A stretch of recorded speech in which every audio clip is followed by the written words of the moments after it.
ಶಾಸ್ತ್ರೀಯ ಸಂಗೀತವನ್ನು ಉಳಿಸಿ ಬೆಳೆಸಬೇಕಾಗಿದ್ದು ನಮ್ಮೆಲ್ಲರ ಕರ್ತವ್ಯ. ಶರಣಬಸವ ಚೋಳಿನ್. ಇಂಡಿಪೆಂಡೆನ್ಸ್ ಸಂಗ್ರಾಮ್ ನ್ಯೂಸ್ಗೆ ಸ್ವಾಗತ. ಸಂಗೀತವು ಹಲವು ಕಾಯಿಲೆಗಳಿಗೆ ದಿವ್ಯ ಔಷಧಿ ಇದ್ದಂತೆ ಹಾಗೂ ಧಾರವಾಡವು ಸಾಹಿತ್ಯ ಸಂಗೀತದ ತವರೂರು. ಶಾಸ್ತ್ರೀಯ ಸಂಗೀತವನ್ನ ಉಳಿಸಿ ಬೆಳೆಸಬೇಕಾಗಿದ್ದು ನಮ್ಮೆಲ್ಲರ ಕರ್ತವ್ಯವೆಂದು ಅಭಿಪ್ರಾಯವನ್ನ ಆಕಾಶವಾಣಿ ಧಾರವಾಡದ ನಿಲಯ ಮುಖ್ಯಸ್ಥರಾದ ಶ್ರೀ ಬಸವ ಚೋಳಿನ್ ರವರು ವ್ಯಕ್ತಪಡಿಸಿದರು.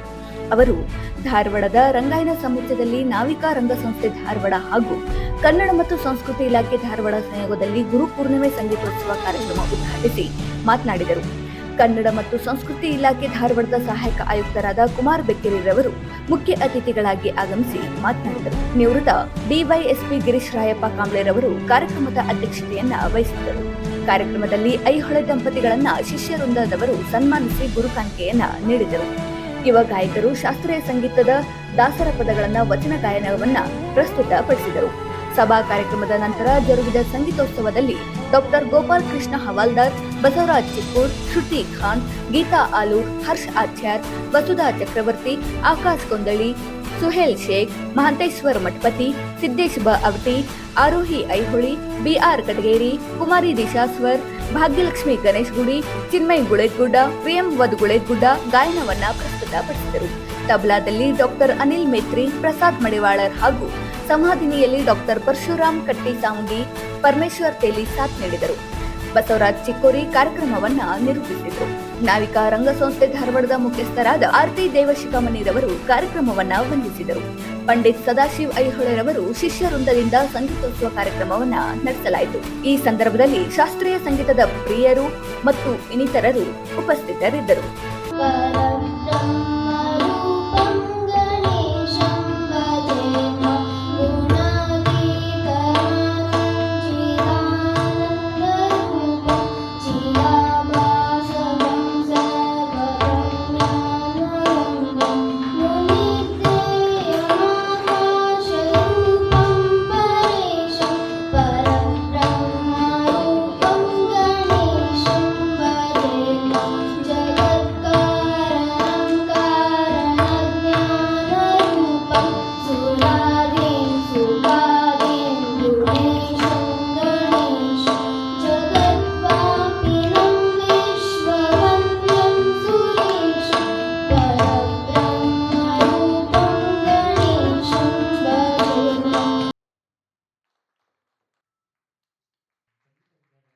ಗುರು ಬ್ರಹ್ಮ, ಗುರು ವಿಷ್ಣು, ಗುರುದೇವೋ ಮಹೇಶ್ವರ.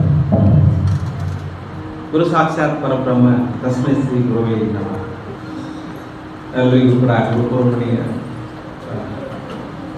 ಆರ್ಥಿಕ ಶುಭಾಶಯಗಳು. ಇದೊಂದು ಬಹಳ ಒಂದು ಅತ್ಯದ್ಭುತ ಕ್ಷಣ ನನಗೆ. ನಾವು ಸದಾಶಿವ ಐಹೊಳೆ ಅವರ ಶಿಷ್ಯ ಬಳಗವನ್ನು ಅಭಿನಂದಿಸಬೇಕು. ಈ ಒಂದು ಅಭೂತಪೂರ್ವ ಕಾರ್ಯಕ್ರಮಕ್ಕೆ ಸಾಕ್ಷಿಯಾಗಿದ್ದಕ್ಕೆ ಆಕಾಶವಾಣಿ ಉತ್ತರ ಕರ್ನಾಟಕದ ರಾಯಭಾರಿಯಾಗಿ 75 ವರ್ಷಗಳನ್ನು ಪೂರೈಸಿದೆ. ಈ ಸಂದರ್ಭದೊಳಗೆ ಆ ಒಂದು ಸಂಗೀತ ವಿಭಾಗ ನಮ್ಮ ಆಕಾಶವಾಣಿ ಧಾರವಾಡದೊಳಗೆ ಅಲ್ಲಿ ನಮ್ಮ 4 ಆಧಾರ ಸ್ತಂಭಗಳಿವೆ. ಆಧಾರ ಸ್ತಂಭಗಳಲ್ಲಿ ಒಬ್ಬರು ಸದಾಶಿವ ಐಹೊಳೆ. ಇವತ್ತು ಆಕಾಶವಾಣಿ ಜನಪ್ರಿಯವಾಗಿದೆ. 18 ಪ್ರಾಯೋಜಿತ ಕಾರ್ಯಕ್ರಮಗಳಿದೆ. ಇದು ಐತಿಹಾಸಿಕ ದಾಖಲೆ. ಅದರಲ್ಲಿ 10 ರಿಂದ 12 ಪ್ರಾಯೋಜಿಕ ಕಾರ್ಯಕ್ರಮಗಳಲ್ಲಿ ಟೈಟಲ್ ಸಾಂಗ್ ಬರ್ತಾರ, ಅದು ಶ್ರೀಯುತ ಸದಾಶಿವ ಅವ್ರದ್ದೇ. ಅವ್ರು ನೋಡಿ ಎಂಥ ತ್ಯಾಗ. ನಮ್ಮ ಹೆಸರು ಹೇಳಬೇಡ ಅಂತ ಹೇಳಿದ ಅವರಾಯಿತು, ಶಫೀಕ್ ಖಾನ್ ಆಯಿತು,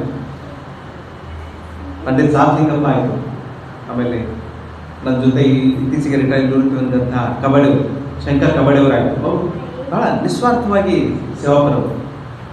ಅದರೊಳಗೆ ಸದಾಶಿವ ಅವರು ಎತ್ತಿದ ಕೈ. ನನಗೆ ಡಾಕ್ಟರ್ ರಾಜ್ಕುಮಾರ್ ಅವರು ನೆನಪಾಗ್ತದೆ. ಅವರಿಗೆ ಅವ್ರ ಮಾತುಗಳು, ಹಾಡುಗಳು, ಅವ್ರದ್ದು ಅಭಿಮಾನಿ ದೇವರುಗಳಂತ ಅಂದರೆ ಅಂಥ ಒಂದು ಮಂತ್ರಮುಗ್ಧತೆ ಮಾಡುವಂಥ ಒಂದು ಆಕರ್ಷಕ ಶಕ್ತಿ ನಿಮ್ಮ ಗುರುಗಳ ಒಂದು ಕಂಠದಲ್ಲಿ. ಅದಕ್ಕೆ ನಿಜವಾಗಿ ಕೂಡ ನೀವು ಅವರ ಅನುಭವ ಶಿಷ್ಯರಾಗಿರಲ್ಲ. ಅಭಿನಂದನೆ. ಗುರುಪೂರ್ಣಿಮೆ ಸಂದರ್ಭ ಏನಿದೆಯಲ್ಲ ಭಾಳ ಅದ್ಭುತವಾದ ನೋಡಿ. ಬುದ್ಧನಿಗೆ ಒಂದು ಜ್ಞಾನೋದಯ ಆದದ್ದು ಪೂರ್ಣಿಮೆ ದಿವಸ, ಗುರುಪೂರ್ಣಿಮೆ ದಿವಸ ಜ್ಞಾನೋದಯ ಆಯಿತು. ಅಂದ್ರೆ ಅರ್ಥ ಇವತ್ತು ನಮ್ಮ ಮನುಷ್ಯ ಬದುಕು ಇವತ್ತು ಯಾಕೆ ನಾವು ಎಲ್ಲ ಒಂದು ಅದೃಷ್ಟವಂತರು ಅಂದರೆ ವಿಚಾರ ಶಕ್ತಿ ಇದೆ ನಮಗೆ, ಕೃತಜ್ಞತೆಯನ್ನು ವ್ಯಕ್ತಪಡಿಸಲಿಕ್ಕೆ ಅವಕಾಶ ಇದೆ. ಹಾಗೆಯೇ ಕೃತಜ್ಞರು ಆಗೋರಿದ್ದಾರೆ ಆವಾಗ ಬೇರೆ, ಆದರೆ ಮುಖ್ಯವಾಗಿ ಧನ್ಯತಾ ಭಾವ. ನಾವು ನಮ್ಮವರು, ನಮ್ಮದು, ನಮ್ಮ ಗುರುಗಳು, ದೀನದಲಿತರಿಗೆ, ದಿವ್ಯಾಂಗರಿಗೆ ಅವರು ಒಬ್ಬ ಪ್ರಾತಸ್ಮರಣೀಯರು. ಉತ್ತರ ಕರ್ನಾಟಕದೊಳಗೆ ನಮ್ಮ ಆಕಾಶವಾಣಿ ಏನು ಜನಪ್ರಿಯ ಆಗಿದಲ್ಲ, ಅದರಲ್ಲಿ ಈ ಸತ್ಯ ಪ್ರಮುಖ 40-50% ವಿದ್ಯಾರ್ಥಿಗಳು ಅವರ ಶಿಷ್ಯರು. ವೆಂಕಟೇಶ್ ಕುಮಾರ್ ಅವರು ಇಡೀ ಅಂತಾರಾಷ್ಟ್ರೀಯ ಪ್ರಸಿದ್ಧಿ ಪಡೆದಾಗ ಆ ಒಂದು ಮಂತ್ರ ಮುಖ್ಯವಾದ ಒಂದು ಕಂಠದೊಳಗೆ ಅವರು ನಮ್ಮ ಪುಟ್ಟರಾಜ್ ಅವರ ಶಿಷ್ಯರು. ಕುಮಾರದಾಸ್ ಅವರು ನಮ್ಮ ಪುಟ್ಟರಾಜ್ ಅವರ ಶಿಷ್ಯರು. ಅಂಥ ಒಂದು ಧೀಮಂತ ಒಂದು ಶಕ್ತಿ ಅವರು, ವ್ಯಕ್ತಿ ಅಷ್ಟೇ ಅಲ್ಲ ಶಕ್ತಿಯಾಗಿ ಗೋಚರಿಸ್ತಾರೆ. ಹೇಳ್ತಾರೆ there are only 2% blind in India, 98% can't see, 98% can't see ಅಂತ ಅಂಥ ಒಂದು ಶಕ್ತಿ. ಅಂದರೆ ಆ ದಿವ್ಯ ದೃಷ್ಟಿ ಇತ್ತು ಅವರಿಗೆ. ಅವ್ರು ಕಣ್ಣಿಲ್ಲದೆ ಅಂದರೂ ಕೂಡ ದೈಹಿಕವಾಗಿ ಅವ್ರು ಎಲ್ಲವನ್ನು ನೋಡಬಲ್ಲವರಾಗಿದ್ದು. ನಮಗೆಲ್ಲ ಕಣ್ಣಿದೆ, ನಾವು ಎಷ್ಟೋ ವಿಷಯಗಳನ್ನು ನೋಡೋದೇ ಇಲ್ಲ, ನಮಗೆ ಏನು ಬೇಕು ಅದನ್ನು ನೋಡೋದೇ ಇಲ್ಲ. ಅದಕ್ಕೆ ಅವರು ಬಹಳ ಅತ್ಯದ್ಭುತವಾಗಿ ಅವರು ನಮ್ಮೊಳಗೆ ನಮ್ಮ ಒಂದು ಮಧ್ಯೆ ಬಾಳಿ ಬದುಕಿದ್ದಾರೆ. ಇವತ್ತು ಸಂಗೀತದ ಪ್ರಭೆ ನೋಡಿ, ಸಂಗೀತ ಅಂದರೆ ಎಷ್ಟು ಅದ್ಭುತವಾದದ್ದು, ಎಂಥ ಒಂದು ಆ ಸಂಗೀತದ ನಿನಾದ ನಾವು ಕೇಳ್ತಾ ಇದ್ದರೆ ಮನಸ್ಸಿನ ಕ್ಲೇಶಗಳೆಲ್ಲ ಹೋಗ್ತದೆ. ನಮಗೆ ಅದು ಎಷ್ಟೋ ಜನಕ್ಕೆ ಗೊತ್ತಿಲ್ಲ. ಅರ್ಜುನ್ ಸರ್ ಹಾಕೊಂಡಿದ್ದಾರೆ ಬಾಜು, ಅರ್ಜುನ್ ಸರ್ ಹಾಕೊಂಡವರು ಸದಸ್ಯರು ಸಣ್ಣವರಿದ್ದಾಗಿಂದಲೇ ಅವರನ್ನು ಅಂದರೆ ಅಷ್ಟು ರೀತಿಯ ಮಗನಾಗೆ ಅವ್ರು ಬೆಳೆಸಿದ್ದಾರೆ. ಅರ್ಜುನ್ ಸಾಹೇಬ್ ಅವರ ಎಲ್ಲ ಒಂದು ಸೇವೆಯನ್ನು, ಎಂಥ ಒಂದು ಅಜಾನುಭವ ವ್ಯಕ್ತಿತ್ವ. ಅವರು ಪ್ರಕಾಶರ ಇದರೊಳಗೆ ತಂಡದೊಳಗೆ ನಾಟಕವನ್ನು ಕಲ್ಕೊಂಡವರು. ಆಮೇಲೆ ನಾಟಕದಲ್ಲಿ ಬಹಳ ಭೀಷ್ಮ ಅನ್ನೋ ಕಂಡಿಲ್ಲ ಅಂಥ ಒಂದು ಸಾಕಷ್ಟು ಕಾರ್ಯಕ್ರಮ ಮಾಡಿ ಸಂಗೀತದ ಒಂದು ಜೈಕಾರ ನೋಡಿ ಅವರು ಅರ್ಜುನ್ ಸರ್ ಹಾಕೊಂಡಿದ್ದಕ್ಕೆ ಇವತ್ತು ನೋಡಿ ಎಲ್ಲೆಡೆ ನಮಗೆ ತಬಲಾ ಅವರು ಮಗ ರಘುನಾಥ್ ನಾಕೋಡ್ ಎಂಥ ಒಂದು ಅಂತಾರಾಷ್ಟ್ರೀಯ ಮಟ್ಟದೊಳಗೆ ಹೆಸರು ಮಾಡಿದ್ದಾರೆ. ಅರ್ಜುನ್ ಸರ್ ನಾಕೋಡ್ ಅವರ ಮಗ, ಎಷ್ಟು ಜನ ಎಲ್ಲ ಮಕ್ಕಳು, ರಾಜೇಂದ್ರ ನಾಕೋಡ್, ಬಾಲಚಂದ್ರ ನಾಕೋಡ್ ಅವರನ್ನು ಕೂಡ ನಮ್ಮ ಸದಸ್ಯರು ಪಾಠ ಮಾಡ್ತಿದ್ದಾರೆ. ಅವರು ಎಷ್ಟು ಅವರು ತಮ್ಮ ಗುರುಗಳನ್ನು ಗುಣಗಾನ ಮಾಡದ ದಿನ ಇಲ್ಲ ಆಕಾಶವಾಣಿ ಇಲ್ಲ. ಯಾವಾಗಲೂ ಕೂಡ ತಮ್ಮ ಗುರುಗಳ ಪುತ್ರರನ್ನು ಅವ್ರು ನೆನಪು ಮಾಡ್ಕೊತಾರೆ. ವಿಶೇಷವಾಗಿ ಬಾಲಚಂದ್ರ ಅವ್ರ ಮೇಲೆ ಭಾಳ ಅಪ್ಪಟ ಅಭಿಮಾನ. ಅಂಥ ಒಂದು ಗುರುಗಳನ್ನು ಪಡೆದಂಥ ಸದಸ್ಯರವರೇ ನೀವು ಧನ್ಯರು. ಹೀಗಾಗಿಯೇ ನೀವು ಇಂಥ ಒಂದು ಮೇರು ವ್ಯಕ್ತಿತ್ವವಾಗಿ ರೂಪುಗೊಂಡಿರಿ. ಆಕಾಶವಾಣಿ ಒಳಗೆ ನೋಡ್ರಿ, ಒಂದು ಆಕಾಶವಾಣಿ ಒಳಗೆ ಉದ್ಯೋಗ ಸಿಗೋದೇ ಒಂದು ಸೌಭಾಗ್ಯ ಅಂತ ಅನ್ಕೋತೀವಿ. ಇದೀಗ ನಮ್ಮ ಕೆ ಸ್ನಾಕ್ಸ್ ಸರ್ ಹತ್ರ ಮಾತಾಡ್ತಾ ಇದ್ದೇವೆ. ಆಕಾಶವಾಣಿ ಒಳಗೆ ಸುಮಾರು ಸಾಕಷ್ಟು ಸಂದರ್ಶನ ಮಾಡಿದ್ದೀವಿ. ಅಂದರೆ ಆ ಜನ ಪ್ರತಿ ದಿವಸ ನಾವು ಎಲ್ಲರಿಗೂ ಬೇರೆ ಬೇರೆ ಇರೋದಿಲ್ಲ, ಒಂದೇ ಇರ್ತದೆ, ಅದು ನಮಗೆ ಬೇರೆ ಬೇರೆ. ಇವತ್ತಿನ ದಿವಸ ನಾಳೆ ಇಲ್ಲ, ನಾಳೆ ಇನ್ನೂ ಸಂಭ್ರಮವಾಗಿರ್ತದೆ. ಅಂದರೆ ಸಂಭ್ರಮಕ್ಕೆ ಹೆಸರುವಾಸಿ ಆಕಾಶವಾಣಿ. ಸದಾಶಿವರು ಅದನ್ನು ಅನುಭವಿಸಿದ್ದಾರೆ. ಅವರು ದೊಡ್ಡ ದೊಡ್ಡ ಕಲಾವಿದರ ಜೊತೆಗೆ ಒಂದು ಸಾಂಗತ್ಯ ಹೆಂಗೆ ಗೊತ್ತೇನ್ರಿ, ಸಾಂಗತ್ಯ ಹೂವಿನ ಜೊತೆಗೆ ನಾರು ಸ್ವರ್ಗಕ್ಕೆ ಹೋಗುತ್ತೆ. ಹಂಗೆ ಒಂದು ಪರಿಮಳ ಏನಿದೆಯಲ್ಲ, ಆ ಸಂಗೀತದ ಪರಿಮಳ ಸದಾಶಿವ ಅವರಿಗೆ ಬಂದಾಗಿದ್ದಾನೆ. ವಿಶೇಷವಾಗಿ ಧಾರವಾಡಕ್ಕೆ ಬಂದ ಮೇಲೆ ಭಾಳ ಹೆಚ್ಚು ಸಿಕ್ತವ್ರು. ಇತ್ತೀಚೆಗೆ ತುಂಬ ದೊಡ್ಡ ಅವಕಾಶಗಳು. ಕಳೆದ 2 ವರ್ಷ ಹಿಂದೆ ಅವರು ಎಷ್ಟು ಅದ್ಭುತವಾಗಿ ಒಂದೇ ವರ್ಷದಲ್ಲೇ ಶಾಸ್ತ್ರೀಯ ಸಂಗೀತದೊಳಗೆ ಎ ಗ್ರೇಡ್ ಆದ, ಆಮೇಲೆ ಲೈಫ್ ಎ ಗ್ರೇಡ್. ಅವರೊಂದು ಶಿಸ್ತಿನ ಒಂದು ತಂಡದ ರೀತಿ ಇದೆ. ಶಫೀಕ್ ಖಾನ್ ಇರ್ಬೋದು, ಸಾತ್ಲಿಂಗಪ್ಪ ಅವರಿರ್ಬೋದು, ಅವ್ರದ್ದು ಸದಾಶಿವ ಅವ್ರದ್ದು ಆ ಒಂದು ಶಿಸ್ತಿನ ತಂಡ ಏನಿದೆಯಲ್ಲ, ನಾವು ಇಡೀ ಆಕಾಶವಾಣಿಯಲ್ಲಿ ಮಾಡಿದಂಥ ಒಂದು ಕರ್ನಾಟಕದಲ್ಲಿ ಎಲ್ಲಿ ರೆಕಾರ್ಡಿಂಗ್ ಸರಿ ನಡೀತಾ ಇಲ್ಲ, ಧ್ವನಿ ಪರೀಕ್ಷೆ ಆಗ್ತಾ ಇಲ್ಲ. ಬಟ್ ನಾವು ಆಕಾಶವಾಣಿ ಧಾರವಾಡದಲ್ಲಿ ಎಲ್ಲವೂ ನಿರಂತರವಾಗಿ ನಡೀತಾ ಇದೆ. ಅದಕ್ಕೆ ಕಾರಣ ಸದಾಶಿವ ಅವರು. ಭಾಳ ಅದ್ಭುತವಾಗಿ ಯಾವುದೇ ಕೆಲಸ, ಇವತ್ತು ಸಂಗೀತ ವಿಭಾಗಕ್ಕೆ ಸಂಬಂಧಪಟ್ಟಂದರೆ 6 ಗಂಟೆ, 8 ಗಂಟೆ, 10 ಗಂಟೆ ರಾತ್ರಿ, ಬೆಳಿಗ್ಗೆ 8 ಗಂಟೆಗೆ ಬಂದು ಕೆಲಸ ಮಾಡ್ತಾರೆ. ಆ ಒಂದು ತನ್ಮಯತೆ ಏನಿದೆಯಲ್ಲ, ಆ ಶಕ್ತಿ ನಿಮಗೆ ನಿಮ್ಮ ಶಿಷ್ಯರಿಗೆ ಸಿಕ್ಕಿದೆ. ಶಿಷ್ಯಂದರು ನಮ್ಗೆ ಇಷ್ಟು ಜನ ಬಳಗ ಇದ್ದಾರೆ ನನಗೆ ಗೊತ್ತಿಲ್ಲ, ಭಾಳ ಅದ್ಭುತ. ಅವ್ರು ಯಾವಾಗಲೂ ತಮ್ಮನಾಗಿ ಅಷ್ಟು ಆತ್ಮೀಯವಾಗಿ ನನ್ನ ಜೊತೆಗೆ ಇದ್ದಾರೆ. ನಾನು ಭಾಳ ನಿಜವಾಗಿ ಸುಜಾತ ನಿಮಗೆ ನೀವು ಕೂಡ ಭಾಳ ಅದೃಷ್ಟವಂತರು. ಒಳ್ಳೆ ಅಪರೂಪ ಜೋಡಿ ನೋಡ್ರಿ, ಹೆಂಗಿದೆ ಇದು ಎರಡು ಜೋಡಿ ನೋಡ್ರಿ. ಗುರುಪೂರ್ಣಿಮೆ ದಿವಸ ಪೂರ್ಣವಾಗಿ ನೀವು ನೋಡಿ ಅವ್ರನ್ನ ಹಾಗೆ ನಗುತ್ತಾ. ಅಂದರೆ ಅದು ಹೆಂಗೆ ಬರ್ತದೆ ಅಂದರೆ ಸಹೃದಯತೆ, ಒಂದು ನಗು ಒಳಗಿಂದ ಬರಬೇಕು. ಯಾವುದೋ ತತ್ತಿ ಒಳಗಿಂದ ಹೊಡಿಬೇಕು, ಅಂದರೆ ಜೀವ ಮರೆ ಆಗ್ತದೆ. ಹೊರಗಿಂದ ಹೊಡೆದ್ರೆ ಆಗುತ್ತಾ? ಆ ಥರ ವ್ಯಕ್ತಿತ್ವ ಅವರು ಯಾವ ಸಾದಾ ಸೀದಾ ಸದಾಶಿವರು ಎಂದು ತನ್ನ ಹಮ್ಮು ಬಿಂಬುಗಳೆಲ್ಲ ಸರಳವಾಗಿ ತನ್ನನ್ನು ಇನ್ನೊಬ್ಬರ ಜೊತೆಗೆ ಅಂದರೆ ನನಗಿಂತ ಕಿರಿಯರಿಲ್ಲ, ಶಿವಭಕ್ತರಿಗಿಂತ ಹಿರಿಯರಿಲ್ಲ ಅಂತೇಳಿ ನಮ್ಮ ಬಸವಾದಿ ಶರಣರು ಹೇಳಿದ್ರು. ಹಾಗೆ ಆ ವ್ಯಕ್ತಿತ್ವವನ್ನು ಅವ್ರು ರೂಢಿಸ್ಕೊಂಡ. ನಾವು ಯಾವುದೇ ಒಂದು ಟೈಟಲ್ ಸಾಂಗ್ ಹೇಳಿದ್ದಾರೆ, is the title song hero. ಇವತ್ತು ಮನೆ ಮಾತಾಗಿದ್ದಾರೆ ಕರ್ನಾಟಕದಲ್ಲಿ. ಅಷ್ಟೇ ಅಲ್ಲ, ಅವರು ನಮ್ಮ ನ್ಯೂಸಲ್ಲಿ ಯಾರ್ಯಾವ ಮೂಲಕ ನಮ್ಮ ಪ್ರವೇಶ ಕಾರ್ಯಕ್ರಮಗಳಲ್ಲಿ ಅಂತಾರಾಷ್ಟ್ರೀಯ ಮಟ್ಟದವರು ಕೂಡ ಸದಾಶಿವ ಅವರು ಯಾವತ್ತೂ ಗೊತ್ತಿಲ್ಲ.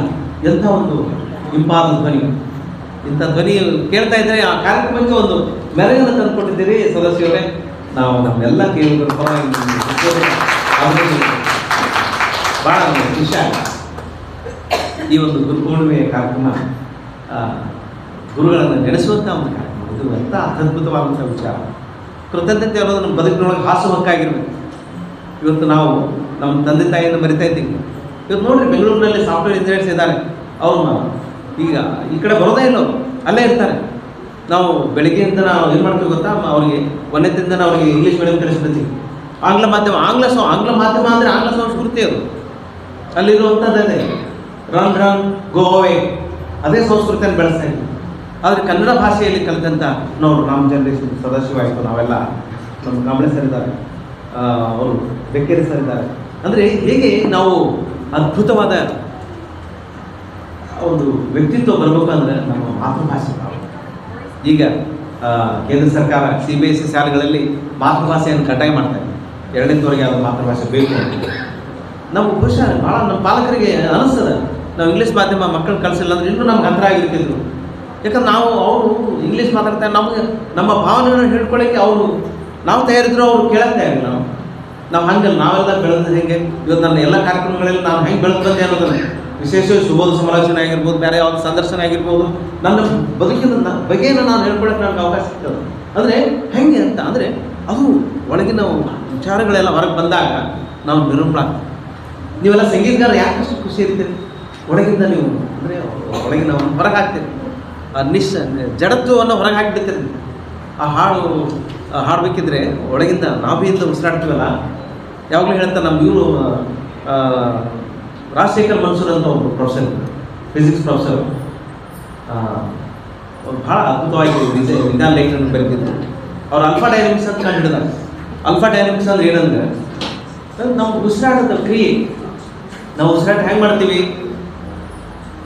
ಅಂದರೆ ಬರೀ ಇದು ಮಾತ್ರ ಗಂಟ್ಲವ್ರಿಗೆ ಎಷ್ಟು ಉಸಿರಾಟ ಮಾಡ್ತಾರೆ, ಎಷ್ಟು ಜನ ಅಷ್ಟು ಸಮಯ ಇಲ್ಲ ಅವ್ರಿಗೆ.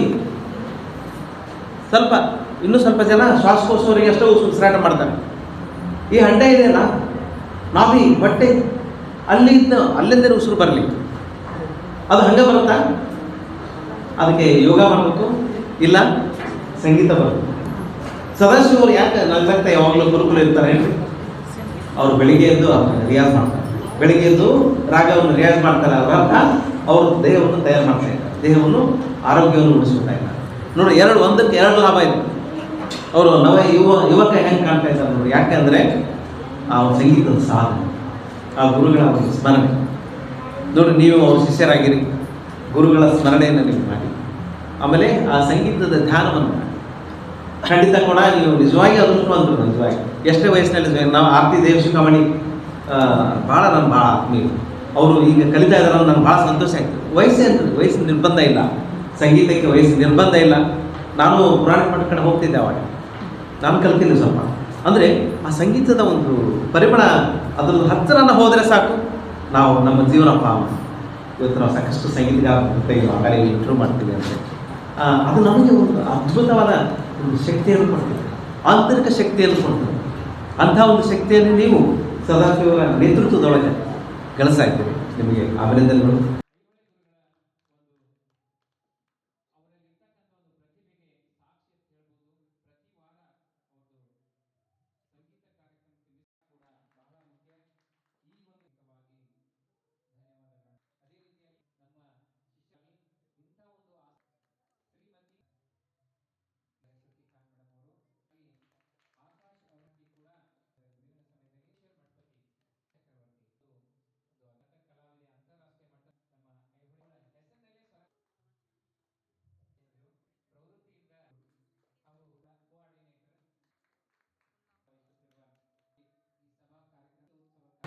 ಇವತ್ತು ನಾವಿಕ ಸಂಸ್ಥೆ ಗುರು ಪೂರ್ಣಿಮೆ ಸಂಗೀತೋತ್ಸವ ಕಾರ್ಯಕ್ರಮವನ್ನು ಒಂದು ವಿಶೇಷ ರೀತಿಯಲ್ಲಿ ಆಯೋಜನೆ ಮಾಡೋದಕ್ಕೆ ನಾನು ಅಭಿನಂದನೆಗಳನ್ನು ಸಲ್ಲಿಸ್ತಾ ಇದ್ದೇನೆ.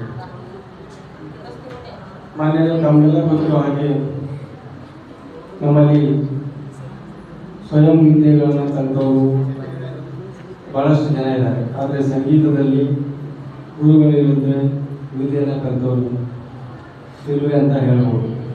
ಯಾಕಂದರೆ ಸಂಗೀತಕ್ಕೆ ತನ್ನದೇ ಆದಂಥ ಗುರು ಪರಂಪರೆ ಇದೆ. ನಾವು ರಾಷ್ಟ್ರ ಮಟ್ಟದಲ್ಲಿ ಅಂತಾರಾಷ್ಟ್ರೀಯ ಮಟ್ಟದಲ್ಲಿ ಯಾರಾದರೂ ಸಂಗೀತ ಪ್ರಶಸ್ತಿಯನ್ನು ಪಡೆದರೆ ಅವರು ಮೊದಲು ಹೇಳೋದು ತಮ್ಮ ಗುರುಗಳ ಬಗ್ಗೆ, ತಾವು ಯಾವ ರೀತಿ ಗುರುಗಳಿಂದ ಈ ಸಂಗೀತವನ್ನು ಕಲಿತೀವಿ ಅನ್ನೋದನ್ನು, ನಾವು ಯಾವ ರೀತಿ ಕಷ್ಟಪಟ್ವಿ, ಯಾವ ರೀತಿ ಸಂಗೀತವನ್ನು ಕಲಿತೀವಿ ಅಂತ ಹೇಳೋದಿಲ್ಲ. ಹಾಗಾಗಿ ಸಂಗೀತಕ್ಕೆ ಗುರುಗಳ ಅವಶ್ಯಕತೆ ಇದೆ ಅಂತ ನಾನು ಹೇಳಕ್ಕೆ ಇಷ್ಟಪಡ್ತೇನೆ. ಬೇರೆ ಬೇರೆ ಶಿಕ್ಷಣ ವಿದ್ಯೆ ಅವೆಲ್ಲ ಸ್ವಯಂ ಕಲಿಬೋದು, ಆದರೆ ಸಂಗೀತಕ್ಕೆ ಗುರುಗಳು ಬೇಕೇ ಬೇಕು. ಆ ಗುರು ಪರಂಪರೆ ಕರ್ನಾಟಕದಲ್ಲಿ ಬಹಳ ವಿಶಾಲವಾಗಿದೆ ಮತ್ತು ತನ್ನದೇ ಆದಂಥ ಪರಂಪರೆಯನ್ನು ಹೊಂದಿದೆ. ನಾವು ಪಂಡಿತ್ ಭೀಮಸೇನ್ ಜೋಶಿ ಅವರು ನೋಡ್ಬೋದು, ಮಲ್ಲಿಕಾರ್ಜುನ್ ಮನ್ಸೂರು, ಬಸವರಾಜ ರಾಜ್ಗುರು ಅವರು, ಮುಂದುವ ಹಂಗಲ್ ಅವರಾಗಿರ್ಬೋದು, ಇತ್ತೀಚಿನ ನಮ್ಮ ಪಂಡಿತ್ ವೆಂಕಟೇಶ್ ಕುಮಾರ್ ಅವರಾಗಿರ್ಬೋದು, ಹಲವಾರು ಖ್ಯಾತನಾಮರಿದ್ದಾರೆ. ಧಾರವಾಡದಲ್ಲಿ ಸಂಗೀತಕ್ಕೆ ಸಿಗುವಷ್ಟು ಮಾನ್ಯತೆ ಬೇರೆ ಯಾವ ಕ್ಷೇತ್ರದಲ್ಲೂ ಸಿಕ್ಕಿಲ್ಲ ಅಂತ ನಾನು ಹೇಳಕ್ಕೆ ಇಷ್ಟಪಡ್ತೇನೆ. ಇಡೀ ಭಾರತದಲ್ಲಿ ನೀವು ಏನಾದರೂ ಕೇಳಿದರೆ, ಸಂಗೀತ ಕ್ಷೇತ್ರದ ಬಗ್ಗೆ ಕೇಳಿದರೆ ಎಲ್ಲರೂ ಭಟ್ ಮಾಡಿ ತೋರಿಸೋದು ಧಾರವಾಡನ. ಯಾಕಂದರೆ ಧಾರವಾಡಕ್ಕೆ ತನ್ನದೇ ಆದಂಥ ಸಂಗೀತ ಪರಂಪರೆ ಇದೆ. ಇಲ್ಲಿ ಸಂಗೀತ ದಿಗ್ಗಜರು ಆಗಿ ಹೋಗಿದ್ದಾರೆ ಮತ್ತು ಇನ್ನೂ ಹುಡ್ಕೊಳ್ತಾ ಇದ್ದಾರೆ ಅಂತ ನಾನು ಹೇಳಕ್ಕೆ ಇಷ್ಟಪಡ್ತೇನೆ. ಸರ್ ಆಗಲೇ ಹೇಳಿದ್ರು, ಕನ್ನಡ ಸಂಸ್ಕೃತಿ ಇಲಾಖೆ ಸಂಗೀತಕ್ಕೆ ಮತ್ತು ಸಾಂಸ್ಕೃತಿಕ ಚಟುವಟಿಕೆಗಳಿಗೆ ಹೆಚ್ಚಿನ ಪ್ರೋತ್ಸಾಹ ನೀಡಬೇಕು ಅಂತ. ನಮಗೆ ಕನ್ನಡ ಸಂಸ್ಕೃತಿ ಇಲಾಖೆ ಅದರಲ್ಲೂ ಧಾರವಾಡದಲ್ಲಿ ಸಾಂಸ್ಕೃತಿಕ ಚಟುವಟಿಕೆಗಳಿಗೆ ಬಹಳಷ್ಟು ಒತ್ತಡ ಇದೆ, ಭಾರ ಇದೆ. ಯಾಕಂದರೆ ನಾವು ನೋಡದೇ ಇರೋ, ನಾವು ಕೇಳದೇ ಇರೋ ಹೆಸರುಗಳಲ್ಲಿ ಎಷ್ಟೋ ಜನ ಸಂಗೀತ ಕಲಾವಿದರಿದ್ದಾರೆ, ಎಷ್ಟೋ ಜನ ನಮ್ಮ ನೃತ್ಯ ಕಲಾವಿದರಿದ್ದಾರೆ. ಎಲ್ಲರೂ ಅವಕಾಶ ನೀಡೋಕ್ಕೆ ಆಗೋದಿಲ್ಲ.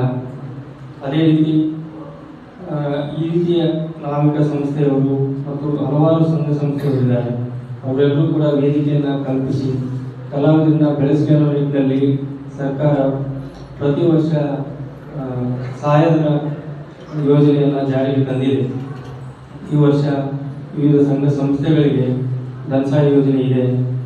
ಆ ಧನಸಹಾಯ ಕೊಡುವ ಮೂಲಕ ನಮ್ಮ ಸಂಗೀತ ಕಲಾವಿದರು, ಬೇರೆ ಬೇರೆ ಜನಪದ ಕಲಾವಿದರನ್ನ ಗುರುತಿಸಿ ಅವರಿಗೆ ವೇದಿಕೆ ನೀಡುವ ಮೂಲಕ ಸನ್ಮಾನ, ಪ್ರಶಸ್ತಿ, ಈ ರೀತಿಯ ಚಟುವಟಿಕೆಗಳಿಗೆ ಪ್ರೋತ್ಸಾಹ ನೀಡುವ ಯೋಜನೆ ಇದೆ.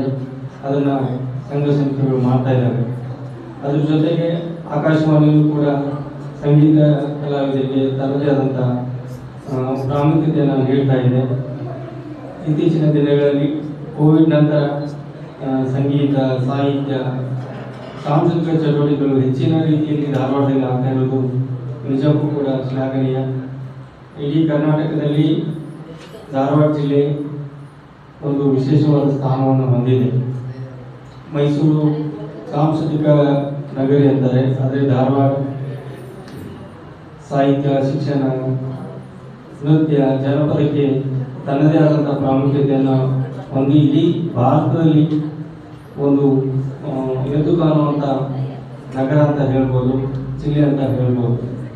ಆ ನಿಟ್ಟಿನಲ್ಲಿ ಕನ್ನಡ ಸಂಸ್ಕೃತಿ ಇಲಾಖೆ ಇನ್ನೂ ಹೆಚ್ಚಿನ ರೀತಿಯಲ್ಲಿ ನಮ್ಮ ಸಂಗೀತ ಕಲಾವಿದರಿಗೆ ಆದ್ಯತೆಯನ್ನು ನೀಡುವ ಮೂಲಕ ಸಂಗೀತ ಕ್ಷೇತ್ರವನ್ನು ಬೆಳೆಸುವ ಕೆಲಸವನ್ನು ಮಾಡ್ತದೆ ಅಂತ ಹೇಳ್ತಾ, ತಮಗೆ ಗೊತ್ತಿರೋ ಹಾಗೆ ಬಸವರಾಜ ರಾಜ್ಗುರು ಟ್ರಸ್ಟ್ ಆಗಿರ್ಬೋದು, ಮಲ್ಲಿಕಾರ್ಜುನ್ ಮನ್ಸೂರ್ ಟ್ರಸ್ಟ್ ಆಗಿರ್ಬೋದು, ಆಕಾಶವಾಣಿ ಆಗಿರ್ಬೋದು, ಒಂದು ಹಂಗಲ್ ಗುರುಕುಲ ಆಗಿರ್ಬೋದು ಮತ್ತು ಈ ರೀತಿಯ ಹಲವಾರು ಟ್ರಸ್ಟ್ ಮತ್ತು ಸಂಸ್ಥೆಗಳು ಸಂಗೀತ ಕಲಾವಿದರಿಗೆ ಪ್ರೋತ್ಸಾಹ ನೀಡ್ತಾ ಇವೆ, ವೇದಿಕೆಗಳನ್ನು ಕಲ್ಪಿಸ್ತಾ ಇವೆ.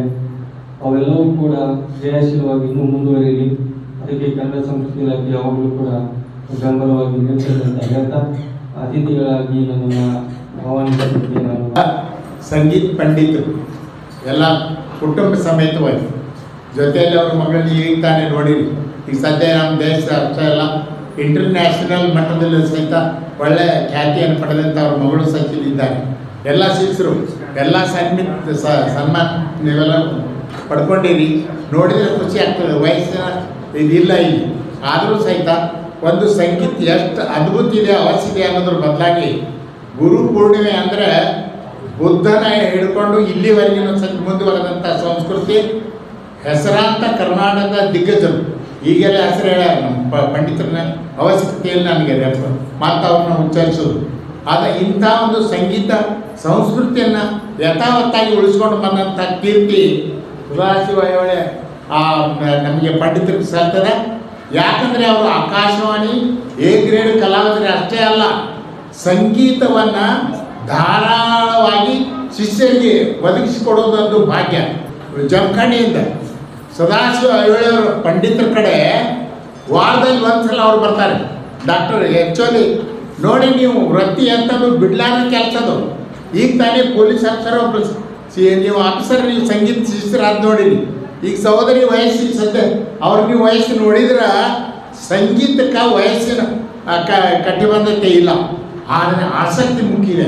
ಈ ಆಸಕ್ತಿಯನ್ನು ಆಧರಿಸಿಕೊಂಡು ಇವತ್ತು ಚಿಕ್ಕ ಮಕ್ಕಳು ಹಿಡ್ಕೊಂಡು ನೀವು ವಯಸ್ಸು ನೋಡಿರಿ. ಈಗ ತಾನೆ ಒಂದು 4-5 ವರ್ಷದ ಮಕ್ಕಳಿಂದರು ವಯಸ್ಸಿನ ನೀತಿ ಮೀರಲಾರದಂಥ ಆಸಕ್ತಿ ಉಳ್ಳವರು ಸಂಸ್ಕೃತ ಪಂಡಿತರು ಈಗ ತಾನೆ ಹೇಳಿದರು. ಎಲ್ಲ ಇಲ್ಲಿ ಏನಾಗಿದೆ ಗೊತ್ತಾ, ಹೆಸರು ಹೇಳ್ಕೊಂಡು ಕೂತಾರ. ನಾನೂ ಸಹಿತ ನಮ್ಮ ಸದಾಶಿವ ಐಹೊಳೆಯವರು ಶಿಷ್ಯನ ಹೆಮ್ಮೆ ಅನ್ನಿಸ್ತದೆ. ಯಾಕೆ ಗೊತ್ತಾ, ನಾನು ಜಮಖಂಡಿಯಲ್ಲಿ GSB ಕೆಲಸ ಮಾಡುವಾಗ ಮುಧೋಳದಲ್ಲಿ ಮೂಡಲಿಯಲ್ಲಿ CPI ಕೆಲಸ ಮಾಡ್ತಾಯಿದ್ದೆ. ಆವಾಗ ನನ್ನ ಸಂಗೀತದ ಒಂದೇನೋ ಆಸೆ ಇತ್ತು ನನಗೆ. ಅದನ್ನು ಚಾಲನೆಯನ್ನು ಕೊಟ್ಟು ಒಬ್ಬ ಕಲಾವಿದನಾಗಿ ಮಾಡುವಂಥ ಮಟ್ಟಕ್ಕೆ ನಾನು ಎಳ್ಕೊಂಡು ಬಂದರು. ಅಲ್ಲಿ ನಮ್ಮ ಒಳ್ಳೆಯ ಒಂದು ಆಕಾಶವಾಣಿ ನಿರ್ದೇಶಕರು ಯಾವಾಗ ಗೊತ್ತಾ ನಿಮಗೆ, ಯಾಕಂದ್ರೆ ಯಾವಾಗ ನಿಮಗಿದು ಅಕ್ಷರ ದಿನ ಇತ್ತು ಆವತ್ತು ಒಂದು ನನ್ನ 2 ಕವಿತೆಯನ್ನು ನಮ್ಮ ಚೋಳಿನ್ ಸಾಹೇಬರು ಅದನ್ನು ರೆಕಾರ್ಡ್ ಮಾಡಿ ನಮ್ಮನ್ನು ಪರಿಚಯಿಸಿಕೊಂಡು ಇಲ್ಲಿವರೆಗೆ ನಾನು ಬಂದು ನಿಂತಿದ್ದೇನೆ. ಸಾಹಿತ್ಯಗಳ ಬೀಡು, ಹಲವು ಸಂಸ್ಕೃತಿಗಳ ಹೂಡು ನಮ್ಮ ಧಾರವಾಡ. ಸಾಂಸ್ಕೃತಿಕ ನಗರಿಯಂತೆ ಖ್ಯಾತವಾದಂತಹ ನಮ್ಮ ಧಾರವಾಡ ಜಿಲ್ಲೆಯಲ್ಲಿ ನಾವಿಕ ರಂಗಭೂಮಿ ಸಂಸ್ಥೆ, ಕನ್ನಡ ಮತ್ತು ಸಂಸ್ಕೃತಿ ಇಲಾಖೆ, ಇದರ ಜೊತೆಗೆ ನಮ್ಮ ಪಂಡಿತ ಸದಾಶಿವ ಐಹೊಳೆಯವರ ಶಿಷ್ಯ ಬಳಗ ಅದರ ಸಹಕಾರದಿಂದ ನಾವು ಇವತ್ತು ಗುರುಪೂರ್ಣಿಮೆ ಸಂಗೀತೋತ್ಸವವನ್ನು ಆಯೋಜನೆ ಮಾಡ್ತೇವೆ. ಈ ಶುಭ ಸಮಾರಂಭದ ಸಭಾ ಕಾರ್ಯಕ್ರಮಕ್ಕೆ ಆಗಮಿಸಿ ಕಾರ್ಯಕ್ರಮದ ಯಶಸ್ಸಿಗೆ ಸಹಕರಿಸಿದಂಥವರಿಗೆ ಈ ವಂದನೆಯನ್ನು ಹೇಳುವ ಸಮಯ. ಈ ಕಾರ್ಯಕ್ರಮವನ್ನು ಉದ್ಘಾಟನೆ ಮಾಡಿದಂಥವರು ನಮ್ಮ ಧಾರವಾಡ ಆಕಾಶವಾಣಿಯ ಕಾರ್ಯಕ್ರಮ ಮುಖ್ಯಸ್ಥರಾದ ಶ್ರೀಯುತ ಶರಣಬಸವ ಚೋಳಿನ್ ಸರ್ಗೆ ನಾನು ತಮ್ಮೆಲ್ಲರ ಪರವಾಗಿ, ಸಂಸ್ಥೆ ಪರವಾಗಿ, ಇಲಾಖೆ ಪರವಾಗಿ ಧನ್ಯವಾದಗಳನ್ನು ಹೇಳ್ತೇನೆ. ಅದೇ ರೀತಿ ಈ ಕಾರ್ಯಕ್ರಮದಲ್ಲಿ ಮುಖ್ಯ ಅತಿಥಿಯಾಗಿ ಆಗಮಿಸಿ ನನ್ನ ಯಾವುದೇ ನನ್ನ ಸಂಸ್ಥೆ ಕಾರ್ಯಕ್ರಮದಲ್ಲಿ ಪ್ರತಿ ಕಾರ್ಯಕ್ರಮದಲ್ಲಿ ನಾನು ಇಲಾಖೆಯವರ ಸಹಕಾರ ತಗೊಳ್ತೀನಿ. ಅದರ ಜೊತೆಗೆ ಒಬ್ಬ ಅಧಿಕಾರಿಗಳು ನನ್ನ ಕಾರ್ಯಕ್ರಮದಲ್ಲಿ ಆಹ್ವಾನ ಮಾಡಿರ್ತೇನೆ. ನನ್ನ ಕರೆಗೆ ತಮ್ಮೆಲ್ಲರ ಕರೆಗೆ ಹೋಗ್ಬಿಟ್ಟು ಆಗಮಿಸಿದಂತಹ ನಮ್ಮ ಕನ್ನಡ ಮತ್ತು ಸಂಸ್ಕೃತಿ ಇಲಾಖೆಯ ಸಹಾಯಕ ನಿರ್ದೇಶಕರಾದಂತಹ ಶ್ರೀಯುತ ಕುಮಾರ್ ಬೆಕ್ಕೇರಿ ಸರ್ಗೂ ನಾನು ತಮ್ಮೆಲ್ಲರ ಹೇಳ್ತೀನಿ. ಅದೇ ರೀತಿ ಅಧ್ಯಕ್ಷ ಸ್ಥಾನ ವಹಿಸಿಕೊಂಡವರು ವಿವಿಧ DYSP ಪೊಲೀಸ್ ಇಲಾಖೆಯಲ್ಲಿ ಕಾರ್ಯನಿರ್ವಹಿಸಿದಂಥವರು ಶ್ರೀಯುತ ಗಿರೀಶ್ ರಾಯಪ್ಪ ಕಾಂಬ್ಳೆ ಸರ್. ಅಷ್ಟಾಗಿ ಮೀರಿ ನನ್ನ ಗುರುಗಳ ಶಿಷ್ಯರು ಕೂಡ ಹಿರಿಯ ಸಾಹಿತಿಗಳು, ಅವರು ಎಷ್ಟೊಂದು ವಿವಿಧ ಕಲೆಗಳನ್ನ ಕರಗತ ಮಾಡಿಕೊಂಡವರು, ಅವ್ರಿಗೂ ಕೂಡ ನಾನು ತಮ್ಮೆಲ್ಲರ ಪರವಾಗಿ ಧನ್ಯವಾದಗಳನ್ನ ಹೇಳುತ್ತೇನೆ. ಹಾಗೆಯೇ ನಮ್ಮ ಈ ಕಾರ್ಯಕ್ರಮದ ಕೇಂದ್ರ ಬಿಂದುವಾದಂತಹ ಗುರುಸ್ಥಾನವನ್ನ ಅಲಂಕರಿಸಿದವರು ಪಂಡಿತ ಅರ್ಜುನ್ ನಾಪೋಡ್ ಅವರ ಪರಮ ಶಿಷ್ಯರು ಅಂತ ಹೇಳ್ಬೋದು. ನಾನು ಕಣ್ಣಾರೆ ಕಂಡಿದ್ದು ಪಂಡಿತ ಸದಾಶಿವ ಐಹೊಳೆ ಸಹೋದರರು, ಹಾಗೆ ಅವರ ಪತ್ನಿ ಶ್ರೀಮತಿ ಸುಜಾತ ಸದಾಶಿವ ಐಹೊಳೆ. ತಮಗೆಲ್ಲರಿಗೂ ನಾನು ಧನ್ಯವಾದಗಳನ್ನು ಹೇಳ್ತೇನೆ. ಅದೇ ರೀತಿ ಈ ಮುಂದೆ ತಬಲಾ ಸಾಥ್ ನೀಡೋದಕ್ಕೆ ಆಗಮಿಸಿದ್ದಾರೆ ಡಾಕ್ಟರ್ ಅನಿಲ್ ಮೈತ್ರಿ ಹಾಗೂ ಶ್ರೀಯುತ ಪ್ರಸಾದ್ ಮಡಿವಾಳ ಅವರು. ಅವರು ಕೂಡ ನಾನು ಧನ್ಯವಾದಗಳನ್ನು ಹೇಳ್ತೇನೆ. ಸಮಾಧಿಯಲ್ಲಿ ಡಾಕ್ಟರ್ ಪರಶುರಾಮ್ ಕಟ್ಟಿಸಕ್ಕಾವಿ ಹಾಗೂ ಶ್ರೀ ಪರಮೇಶ್ವರ್ ತೇರಿಯವರು ಆಗಮಿಸಿದ್ದಾರೆ. ಅವರಿಗೂ ಕೂಡ ನಾನು ನನ್ನ ಸಂಸ್ಥೆ ಪರವಾಗಿ, ಇಲಾಖೆ ಪರವಾಗಿ, ಶಿಷ್ಯ ಬಳಗದ ಪರವಾಗಿ ಧನ್ಯವಾದಗಳನ್ನು ಹೇಳ್ತೇನೆ.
Thank you.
Hallelujah.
Thank you.